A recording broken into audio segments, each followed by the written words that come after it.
اسلام میں بیسیکلی شادی کے لیے 5 کنڈیشنز آتی ہیں اور ایک حق آتا ہے. حق جو کہ ہے حق مہر کہتے ہیں. وہ حق مہر ایک لازم چیز ہے. بندہ بھی راضی ہے اور عورت بھی راضی ہے. قاضی پوچھے گا تو رضامندی بہت ضروری ہے. کنواری لڑکی کا اسپیشلی جس کی پہلی بار شادی ہو رہی ہوگی اس کے لیے ولی ہونا ضروری ہے. اسلام میں شادی کے حق مہر کے علاوہ اور بھی کوئی شرائط یا کنڈیشنز ہیں؟ اسلام میں بیسیکلی شادی کے لیے 5 کنڈیشنز آتی ہیں اور ایک حق آتا ہے. حق جو کہ ہے حق مہر کہتے ہیں. وہ حق مہر ایک لازم چیز ہے اور اس کے علاوہ 5 کنڈیشنز ہیں جو کہ شادی کے لیے بہت ضروری ہیں. اور پہلی کنڈیشن ہے کہ دونوں کپل جو میاں بیوی بننے جا رہے ہیں ان دونوں کی آئیڈینٹیفیکیشن کیا ہے، ان کا نام کیا ہے، عمر کیا ہے. پہلی چیز تو یہ ہو گئی. دوسری کنڈیشن جو ہے کہ دونوں کی رضامندی ضروری ہے. دونوں کی رضامندی ضروری ہے. بندہ بھی راضی ہے اور عورت بھی راضی ہے. قاضی پوچھے گا تو رضامندی بہت ضروری ہے. تیسری کنڈیشن جو ہم کہیں گے وہ ہے ولی. لڑکی کا ولی ہونا. ولی اس کا باپ ہو سکتا ہے، اس کا بھائی ہو سکتا ہے، یا اس کا جو کوئی گارڈین ہے وہ لڑکی کا ضروری ہے. کنواری لڑکی کا اسپیشلی جس کی پہلی بار شادی ہو رہی ہوگی اس کے لیے ولی ہونا ضروری ہے. اور اس کے بعد چوتھی کنڈیشن آئے گی کہ 2 گواہ چاہیے شادی کے اندر. گواہ ضروری ہے کہ گواہ مسلمان ہوں اور محترم ہوں تو بہتر ہے. تو 2 گواہ ضروری ہیں.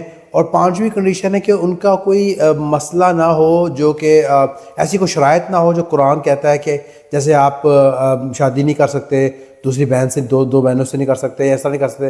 جو قرآن کنڈیشنز دیتا ہے اس کنڈیشن کے اندر نہ آتا ہو کوئی معاملہ. اور کوئی آپ کا جہاں پہ رہتے ہیں آپ، جہاں پہ جس ملک میں رہتے ہیں، قانون میں بھی کوئی ایسا مسئلہ نہ ہو. ایسا نہ ہو کہ اس عورت کی شادی پہلے ہوئی ہو اور ڈیورس نہ ہوئی ہو یا عدت پوری نہ ہوئی ہو.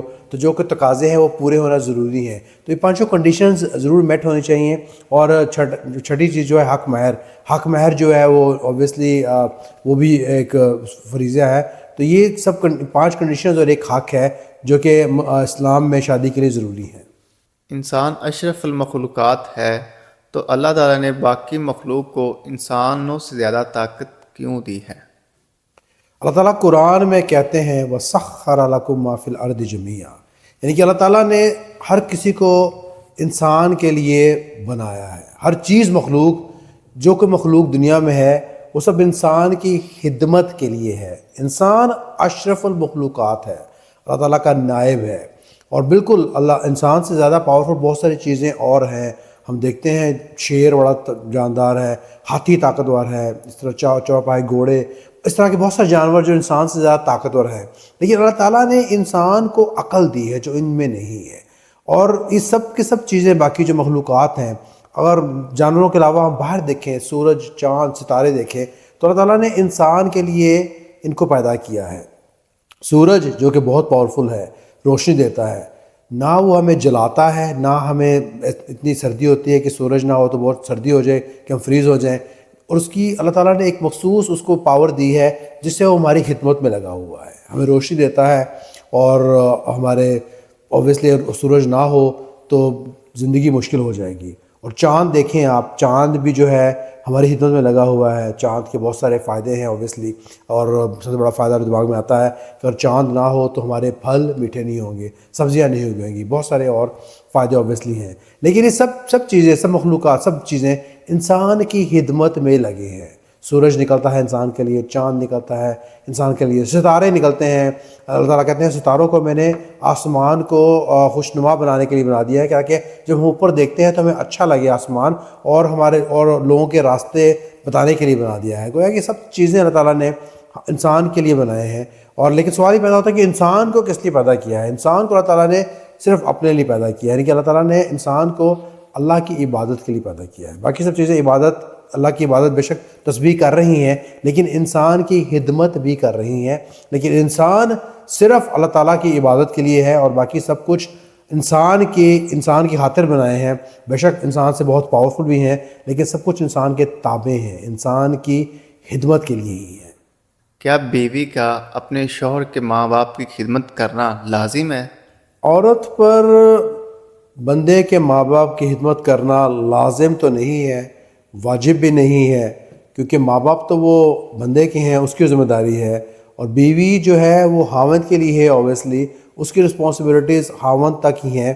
لیکن دیکھیں حقوق العباد بھی ہے جو ہمیں پورے کرنے ہیں، اور اگر ہم دیکھیں تو خاوند کے رشتہ دار، اس کے ماں باپ یا اس کے بہن بھائی اگر ساتھ رہتے ہیں، نہیں بھی رہتے ہیں، ساتھ رہتے ہیں، تو آپ پڑوسی کے بھی کتنے حقوق جو آپ پورے کرنے پڑتے ہیں. جو پڑوسی آپ کے ساتھ رہتا ہے اس کے اسلام میں کتنے حقوق ہیں جو آپ نے پورے کرنے ہیں. تو اگر آپ حقوق العباد کی طرف آ جائیں تو بہت سارے حق آپ پہ آتے ہیں کہ آپ صلہ رحمی سے، پیار محبت سے ان سے پیش آئیں، اچھا رویہ رکھیں. اس لیے رویہ برا نہ رکھیں کہ میرے پہ تو اختیار، میرے پہ کوئی حق ہی نہیں ہے، میں نے پوچھوں یا نہ پوچھوں. پوچھنا تو بنتا ہے کیونکہ آپ آخرکار انسان بھی ہیں، مسلمان کا، ایک مسلمان کا دوسرے مسلمان پر حق ہے. لازم نہیں ہے اس کو قانوناً اسلام میں ایسا کوئی نہیں ہے کہ اس نے کرنا ہی کرنا ہے، لیکن اوبویسلی جیسے حقوق العباد کی بات کرتے ہیں اور جیسے ہم کریں گے کہ آپ کے ہمسائے کے حق، کسی اور کے حق، اس طرح حقوق تو آپ کو پورے کرنے پڑیں گے. اور مرد پر بھی آپ دیکھیں، اگر عورت سمجھتی ہے کہ میرے پہ یہ بالکل واجب نہیں ہے، میں نے کچھ نہیں کرنا، میں صرف تمہارے ساتھ ہی ہوں، بندے کے ساتھ ہی ہوں، تو بندہ بھی پھر بندے کے پاس بھی اللہ تعالیٰ نے اختیار دیا کہ وہ اور شادیاں کر سکتا ہے، آپ کو چھوڑ بھی سکتا ہے. تو وہ اوبویسلی اگر آپ کے ساتھ مخلص ہے، صرف آپ کے ساتھ رہ رہا ہے اور شادیاں نہیں کر رہا، تو اوبویسلی پیچھے تو مطلب یہی کہ وہ آپ کو خوش دیکھنا چاہتا ہے. اسی طرح عورت کے لیے بھی اچھا تو یہی ہو کہ وہ بندے کی خوشی کے لیے یہ سب کام کرے، سو انسان خوش ہوتا ہے، لیکن لازم اسے نہیں کر دیا. بہت سی حدیثوں میں آتا ہے کہ جس کے دل میں رائے کے دانے کے برابر بھی ایمان ہوا تو جہنم میں نہیں جائے گا. بیسیکلی ہم دیکھتے ہیں کہ بہت سے لوگ خودکشی کر کے اپنے آپ کو ہلاک کر لیتے ہیں، تو وہ جو خودکشی کر کے خود کو ہلاک کر لیتے تو وہ جنت میں کیسے جائیں گے؟ آپ کا سوال ہے کہ جس کے دل میں ذرہ برابر بھی ایمان ہے وہ جنت میں جائے گا، حدیث میں آتا ہے. اور لیکن پھر ہم یہ بھی دیکھتے ہیں کہ بہت ساری حدیث ہیں جو کہتی ہیں کہ فلاں بندہ جنت میں نہیں جائے گا، فلاں نہیں جائے گا، جیسے خودکشی کرنے والا جنت میں نہیں جائے گا، اور بہت سارے اور ایسے گناہ ہیں جس کی وجہ سے وہ جنت کی خوشبو نہیں سونگھے گا. ایسی حدیث سننے کی آتی ہیں. اور ساتھ ساتھ یہ ہے کہ جس کے دل میں ذرہ برابر ایمان ہے وہ بھی جنت میں جائے گا. تو اس کا مطلب سمجھنا بہت ضروری ہے. آخرت میں کیا ہوگا کہ جب اللہ تعالیٰ اعلان کریں گے کہ جنت والے جنت میں چلے جائیں، تو جنت میں جانے والے لوگ جو ان گناہوں سے پاک ہیں وہ فوراً چلے جائیں گے، اور جن کے پاس اس طرح کے گناہ ہیں جو حدیث میں آتے ہیں ان کے ساتھ مختلف قسم کی کنڈیشنز ہوں گی. پہلی کنڈیشن شاید یہ ہوگی کہ ان کے لیے ڈیلے ہوگا، ان کے لیے حساب کتاب کا دن بہت لمبا ہو جائے گا، ہزاروں سال ہو جائے گا. وہ دن ایک اٹ سیلف ایک بہت بڑا عذاب ہے، کیونکہ آپ کو پتہ نہیں ہے آپ کے ساتھ کیا ہونا ہے. آپ جہنم کو دیکھ رہے ہیں، خوف میں ہیں، پریشانی ہے، بہت پریشان والا دن ہے. تو آپ کا وہ ڈیلے ہونا، وہاں پر جتنا دیر آپ کو ٹھہرنا پڑے گا، وہ آپ کے لیے ایک اٹ سیلف پنشمنٹ ہے. ایک معاملہ تو یہ ہو سکتا ہے. دوسرا معاملہ یہ ہو سکتا ہے کہ وہ ان کو جہنم میں عذاب کے لیے پھینک دیا جائے اور شاید فوراً واپس نکال دیا جائے، یعنی کہ تھوڑا بہت عذاب ان کو ملے اور پھر جنت چلے جائیں گے. اور تیسرا معاملہ یہ بھی ہو سکتا ہے کہ ان کو جہنم میں کچھ لمبے عرصے کے لیے پھینک دیا جائے اور واپس لایا جائے، کیونکہ جنت کی اپنی کنڈیشن ہے. جنت کے اندر گناہ گار بندہ نہیں جا سکتا.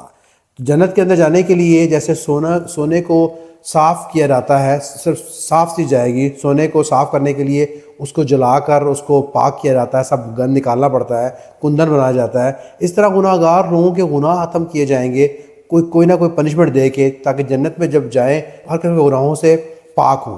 اور چوتھی کنڈیشن یہ ہے کہ کچھ لوگ ہمیشہ کے لیے جہنم میں جائیں گے، اور اللہ تعالیٰ سے قرآن میں کہتے ہیں، سورۃ الاعراف میں کہتے ہیں کہ وہ ہمیشہ جہنم میں رہیں گے جب تک کہ اونٹ سوئی کے اس کے سراغ میں سے نہ نکل جائے، جو پاسبل نہیں ہے. تو یہ بیسیکلی یہ وہ لوگ ہوں گے جو شرک پر مریں گے، جو اللہ کی نافرمانی میں رہیں گے، اللہ کے ساتھ پارٹنرز بنائیں گے، اللہ کے علاوہ کسی اور کو خدا مانیں گے، شرک کریں گے. صرف وہ لوگ جو ہیں جہنم سے نہیں نکل پائیں گے. باقی جس کے دل میں ذرہ برابر بھی ایمان ہوگا اور وہ ایمان کی حالت میں مرے گا تو اللہ تعالیٰ سے پوری امید ہے. اللہ تعالیٰ کہتے ہیں کہ اللہ تعالیٰ معاف فرما دیں گے اور اس کو جنت ضرور ملے گی انشاءاللہ.